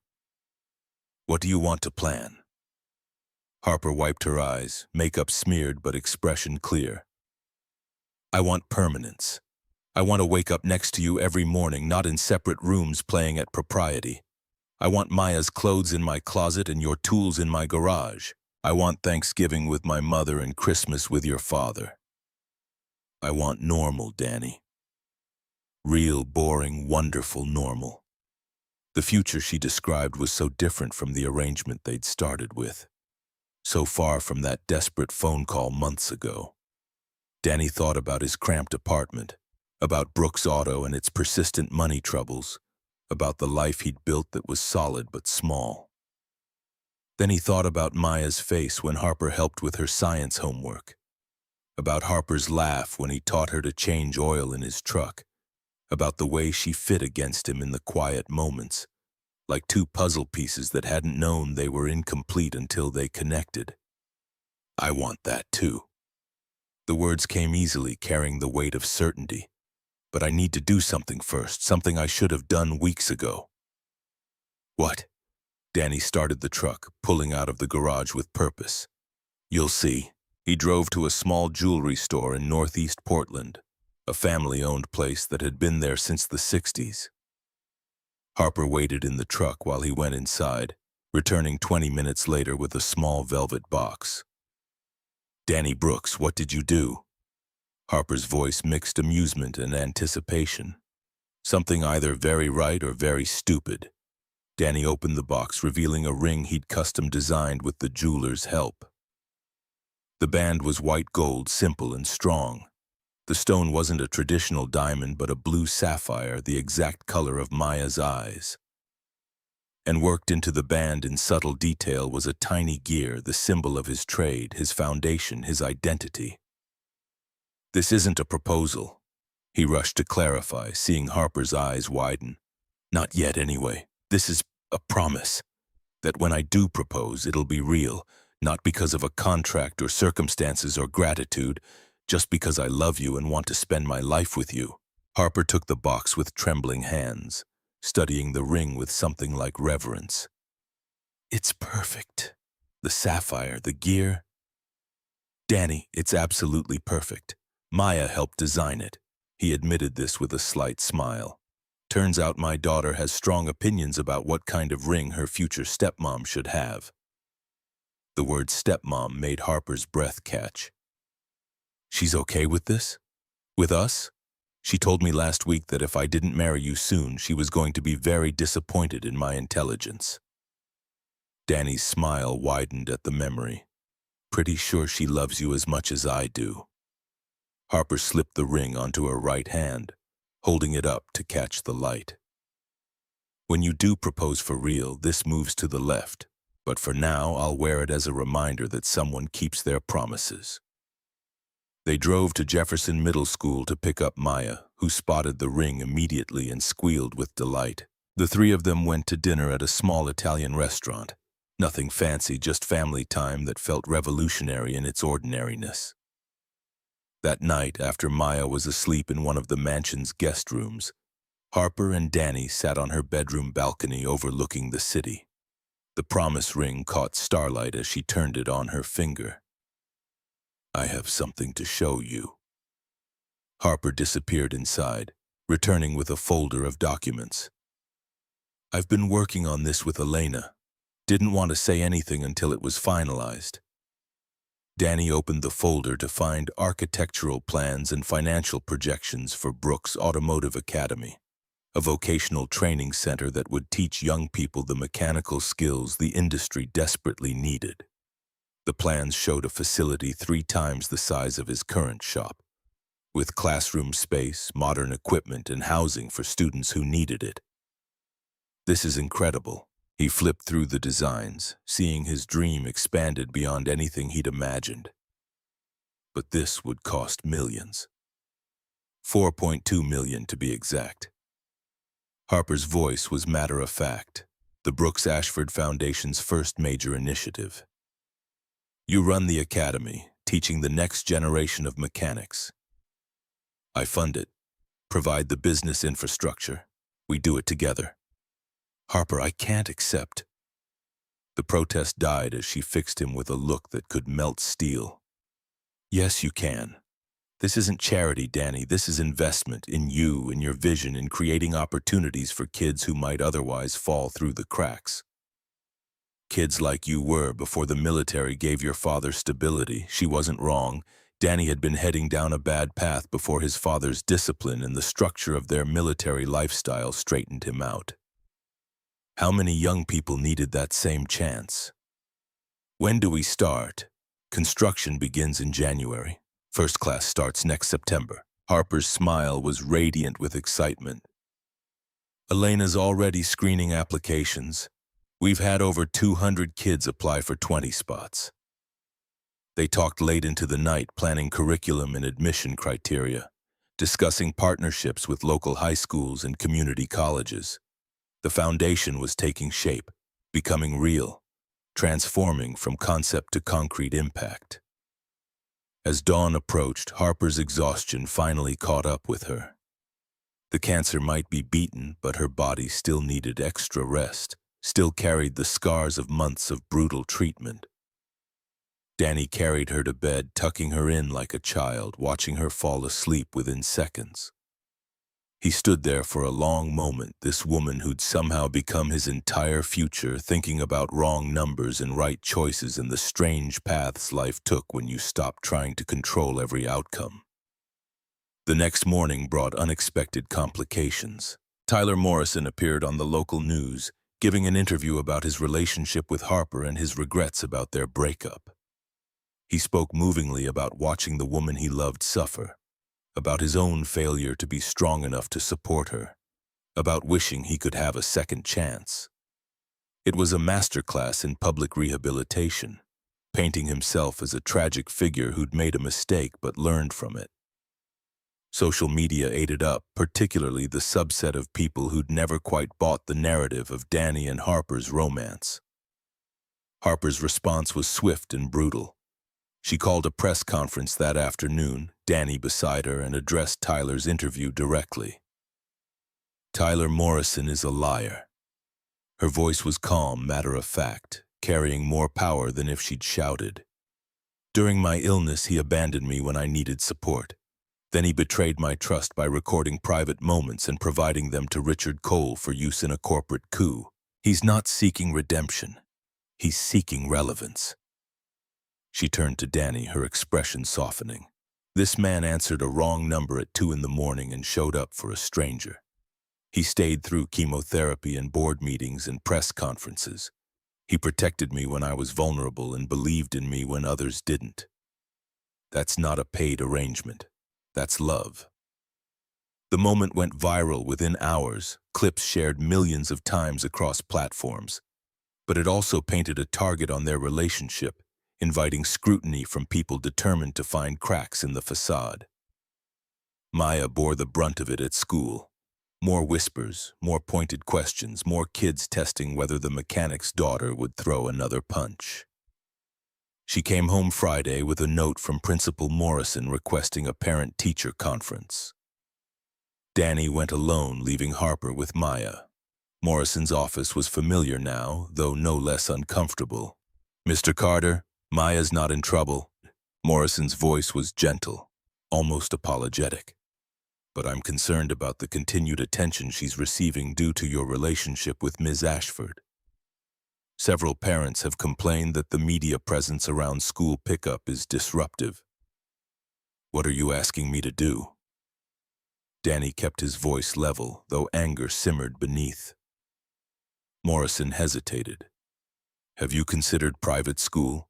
Somewhere with better security, more experience handling high-profile families? You want me to pull my daughter out because other people can't mind their own business? I want what's best for Maya." Morrison met his eyes. "And I'm not sure that's here anymore, given the circumstances." Danny left the office seething, but Morrison's words haunted him. Was he being selfish, insisting Maya stay in public school when Harper could easily afford the best private education Portland offered? Was his pride hurting his daughter? That night, he raised the issue with Harper and Maya together. Maya's response was immediate and fierce.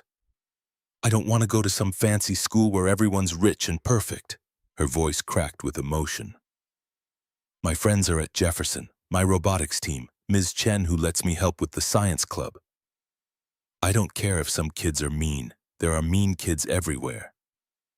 But what if it gets worse?" Harper's concern was genuine, maternal in a way that made Danny's heart ache. What if the attention becomes dangerous? Then we deal with it. Maya's certainty was absolute. Together, like a family. The word family settled over them, transforming speculation into reality. They were a family now, the three of them, bound not by blood or legal documents but by choice and circumstance and love that had grown in the spaces between. Thanksgiving at Catherine's Berkshire's estate was both intimidating and surprisingly warm. The house was smaller than Harper's Portland mansion, but infinitely more elegant, filled with art and antiques that spoke of old money and older taste. Catherine presided over dinner with regal authority, but Maya charmed her utterly by asking intelligent questions about the impressionist paintings in the dining room. Danny's father, James, flew in from Virginia, his military bearing still evident despite retirement. He and Catherine circled each other warily at first, two protective parents assessing whether their children had chosen well. By dessert, they were arguing amiably about politics and discovering surprising common ground. After dinner, James pulled Danny aside in the library, 2 glasses of excellent bourbon in hand. "She's good for you." His approval was gruff but real. Challenges you, grounds you, makes you think bigger than just survival. Danny accepted the bourbon, grateful for his father's blessing even if he didn't strictly need it. "She is. They are. Harper and Maya both." James studied his son with the intensity that had once terrified young Danny into obedience. "You really love her? Not the money, not the opportunity, but her?" "Yeah, Dad, I really do." The admission came without hesitation. Didn't plan it, didn't want it at first, but yes. Good. James raised his glass in a small salute. "Because that woman is going to propose to you before you get around to proposing to her, and you need to be ready." The observation made Danny laugh, but he suspected his father was right. Harper had always been the one who acted while others deliberated, who made decisions and dealt with consequences rather than overthinking possibilities. Christmas approached with Maya's excitement building to fever pitch. She'd been dropping hints about wanting a robotics kit that cost more than Danny's monthly grocery budget, though she'd never directly asked. Harper solved the problem by enlisting Maya's help picking out gifts for others, then accidentally leaving the catalog open to the exact kit Maya wanted. They spent Christmas Eve at Danny's apartment, the cramped space barely containing their small tree and the presents piled beneath it. Harper had insisted, wanting Maya to maintain some traditions even as their lives transformed. Christmas morning brought chaos and joy in equal measure. Maya shrieked over the robotics kit, Danny opened tools he'd been coveting but never buying, and Harper unwrapped a photo album Danny and Maya had created together. 6 months of memories from that first hospital meeting to present day, annotated with Maya's commentary and Danny's occasional contributions. Harper cried over the album, overwhelmed by the physical proof of how far they'd all come. But Danny noticed she kept glancing at him with an expression he couldn't quite read, anticipation mixed with nervousness. That evening, after Maya was asleep among her new treasures, Harper suggested a walk, despite the cold.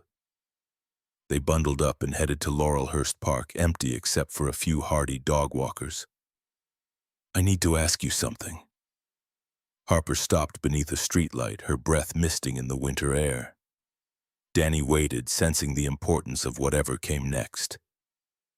"When you gave me this ring, you said it was a promise.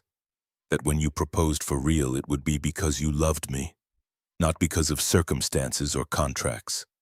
That's right. Well, here's the thing. Harper's smile was nervous, her usual confidence wavering. I'm not very good at waiting, never have been. So I'm going to renegotiate the terms one more time. She pulled a small box from her pocket, opened it to reveal a simple platinum band with an inscription Danny couldn't read in the dim light. Daniel James Brooks, will you marry me? Not because I'm rich or you're not. Not because I had cancer or you answered a wrong number. Not because of Maya or foundations or public image. Just because I love you and I want to spend my life showing up for you the way you showed up for me. The proposal was so perfectly Harper, direct and vulnerable in equal measure, that Danny couldn't help laughing even as his eyes stung with unexpected tears. Yes, the answer required no deliberation, no second guessing. Yes, I'll marry you, Harper Ashford, on one condition. She raised an eyebrow, waiting. We have 2 ceremonies. One that's small, just us and the people who matter most, and one that's big enough for all the people we want to help celebrate with us.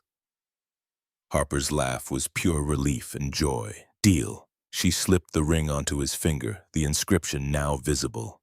You'll know it's real when you stop keeping score. Sarah's words, the wisdom Danny had shared with Harper weeks ago, now engraved in platinum as a permanent reminder of the truth they'd learned together. They kissed beneath the streetlight, 2 people who'd found each other through the most improbable circumstances and chosen to build something lasting from that foundation. The small ceremony happened in early February at the Shenandoah cabin. Just 12 people witnessing Danny and Harper exchange vows they'd written themselves. Maya served as flower girl and ring bearer both, taking her duties with solemn importance. James walked Harper down the makeshift aisle since William Ashford couldn't, while Catherine dabbed at tears she pretended not to shed. Danny's vows were simple. I promise to show up every day for all the calls you make, wrong numbers and right ones. I promise to see you, not the CEO or the heiress or the survivor, just Harper. I promise to build a life with you that honors where we've been and looks forward to where we're going. Harper's vows were longer, more detailed, typical of her need for thoroughness. I promise to let you be strong when I'm weak, and weak when you're strong. I promise not to solve all your problems with money, but to work beside you, solving them together. I promise to love Maya as my own, to honor Sarah's memory by giving your daughter everything I can. And I promise that every day I choose you, just as you chose me that night when you could have hung up and gone back to sleep. The larger celebration happened in April, a gala event at the Portland Art Museum that doubled as a fundraiser for the Brooks Ashford Foundation. 500 guests, full media coverage, speeches from Elena and Dr. Sullivan, and surprisingly eloquent remarks from Maya about the importance of second chances and wrong numbers becoming right connections. But Danny's favorite moment came late in the evening, when he and Harper slipped away to a quiet gallery, stealing a few minutes alone amid the artwork. No regrets? Harper leaned against him, exhausted but happy, her wedding dress a simple elegance that suited her perfectly. Not one. Danny pressed a kiss to her temple. Well, maybe I regret not getting your number right the first time. Could have saved us both a lot of trouble. Harper laughed. If you'd gotten the number right, you never would have shown up. We needed the wrong number to find the right connection. She was correct, as usual. If David had answered Harper's call that night, if Tyler had shown up at the hospital, if any of a dozen variables had shifted slightly, they never would have found each other. The wrong number was exactly what needed to happen. 6 months later, Brooks Automotive Academy opened its doors to the first cohort of students. 20 young people, mostly from low-income backgrounds, eager to learn skills that would give them stable careers and pathways to independence. Danny taught alongside 3 master mechanics he'd recruited, discovering that he loved teaching even more than he'd loved the work itself. Harper managed the foundation full-time now. Her cancer officially declared cured, her energy returned in full force. She'd channeled her business acumen into creating opportunities, funding programs, building infrastructure that would outlast them both. Maya thrived in ways that astonished them all. At 13, she'd already published a paper on sustainable robotics in a youth journal and was being recruited by specialized STEM high schools. But she stayed at Jefferson Middle, loyal to her friends and teachers, refusing to abandon the place that had tested and ultimately accepted her. On a cool October evening, exactly 2 years after that first wrong number, the family gathered on the deck of their new house. Not Harper's mansion or Danny's apartment, but a place they'd chosen together. A craftsman in Northeast Portland with room for Maya's projects and Danny's tools and Harper's books. They'd hung a vintage rotary phone on the wall of the study, a reminder of where they'd started. Maya found it hilarious, this ancient technology that required actual dialing. But Harper and Danny understood its significance, the physical symbol of connection made across distances, both literal and metaphorical. That night, tucking Maya into bed, Danny paused at her door. "You know what today is?" Maya looked up from her book, thinking. "The day you answered Mom Harper's call?" She'd taken to calling Harper Mom Harper to distinguish from Sarah, who was simply Mom in her memories. 2 years ago today, my phone rang at 2 in the morning. Danny sat on the edge of her bed. "Changed everything. Best wrong number ever." Maya's grin was bright, certain, unmarred by the complications that adults saw in everything. Later, lying beside Harper in their bedroom, Danny thought about the journey from that hospital room to this moment. About contracts and promises, about business arrangements that became love stories, about all the unexpected turns that had brought them here. Harper stirred against him, half asleep. "What are you thinking about? How sometimes the wrong call is exactly the right one to answer." Danny pulled her closer, feeling the steady rhythm of her heartbeat. "How showing up matters more than any contract.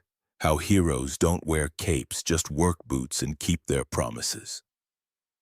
Harper smiled against his shoulder, recognizing her own words from the press conference, from the speeches, from the Foundation's mission statement. "You'll know it's real when you stop keeping score." Sarah was a wise woman. She was. Danny's voice was soft, grateful. "And she'd be happy for us, I think. Happy that I found you, that Maya has you, that we became a family." Outside, Portland's autumn rain began its familiar percussion against the windows. Inside, the Brooks Ashford household settled into comfortable silence. 3 lives intertwined by chance and choice, by desperate calls and deliberate answers, by the understanding that sometimes wrong numbers lead to exactly the right place. The Foundation would go on to help thousands. The Academy would launch hundreds of careers. Maya would eventually attend MIT, then start her own robotics company, always crediting the family that showed her anything was possible. But those were future stories. For now, there was just this. A family built from fragments, a love forged in crisis, a life constructed from the understanding that showing up matters, that promises kept are worth more than contracts signed, that sometimes the best things in life come from unexpected calls answered in the dark. Danny drifted towards sleep, thinking about his father's lessons, about standing tall and keeping your word, about Sarah's wisdom, recognizing real connection when you stopped keeping score, about Harper's courage, fighting cancer and corruption with equal determination, about Maya's resilience, teaching them all that family was choice as much as circumstance, and about that phone call, the wrong number that changed everything, the voice in the darkness that said, "Please come, I'm scared," the decision to answer when he could have ignored, the moment when everything that came after became possible. Wrong numbers, he understood now, were just opportunities disguised as mistakes. And sometimes the best thing you could do was answer anyway. Show up when you weren't expected, stand beside someone when they needed it most, The rest would follow. Love, family, purpose, legacy, all built on the foundation of that simple choice.